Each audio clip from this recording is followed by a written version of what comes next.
जी अस्सलाम वालेकुम दोस्तों, क्या हाल चाल है? ठीक ठाक हैं आप? सर जी आज डॉक्टर साहब आए हैं हमारे पास, डॉक्टर शकील साहब।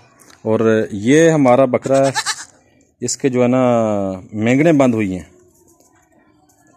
मेंगने नहीं कर रहा। ये पहले इसको ईटीबी का मसला आ गया था, तो उसका इंजेक्शन वगैरह लगाया, उससे तो ठीक हो गया। अभी मेंगने बंद हो गई इसके। सर जी इसका इलाज दसो जी। इलाज कालकॉफ सिरप है जी। कालकॉफ? हाँ जी ठीक है। और हैपागान या हैपासेल कोई इंजेक्शन देंगे। हैपाकानी, हैपागन तो होर केड़ा या हैपासेल, हैपासेल, हैपासेल या हैपागन इंजेक्शन ते नाल कालफोल, कालकॉफ सिरप जी। ये जी ਇਹਦਾ इलाज है। अगर किसी का मसला बने, हर एक का यही हुंदा अगर मेंगना बंद हो जाए। वैसे मैं सरसों का तेल तो झोरका दा पता सी मैनू, सरसों का तेल तो झोरका देने नाल भी इसका जो है वो मेंगने बहाल हो जाती हैं, लेकिन हुई नहीं इतनी।